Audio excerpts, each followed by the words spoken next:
Godadara police station વિસ્તારમાં થયેલ mobile સ્નેચિંગના ગુનામાં ગયેલ મોબાઈલ સાથે આરોપીઓને ગણતરીના કલાકોમાં પકડી પાડતી સુરત શહેર Godadara surveillance team.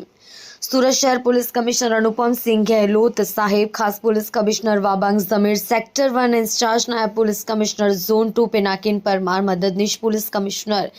VM Jadeja, D division નાઓએ સુરત શહેરમાં મિલકત સંબંધી ચોરીના વણસુધાયેલ ગુનામાં આરોપીઓને પકડવા સૂચના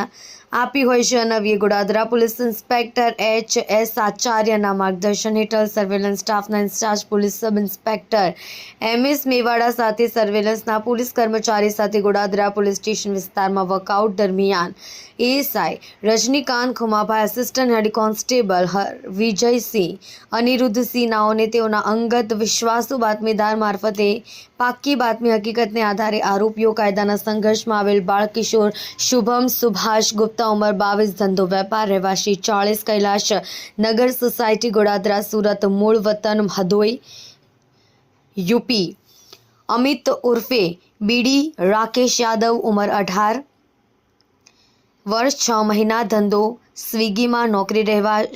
રહેવાસી 125, જલારામનગર સોસાયટી ગણેશનગર 1 ની બાજુમાં લીંબાસ, સુરત, મૂળ વતન રખટભેડી, થાના ગગાહા, ગોરખપુર, ઉત્તર પ્રદેશ. રાજેશ ધનેશ્વર વર્મા, ઉંમર 20, ધંધો પાર્સલ મજૂરી, રહેવાસી પહેલી ગલીમાં, નીલમનગર સોસાયટી લીંબાસ, સુરત શહેર, મૂળ વતન ચિતમાડી, બેગાવદ, ગિરડી, ઝારખંડ. કાયદાના સંઘર્ષમાં આવેલ 2 બાળકિશોરનાઓને સ્નેચિંગમાં ગયેલ મુદ્દામાલ સાથે પકડી પાડી પ્રશંસનીય કામગીરી કરી છે.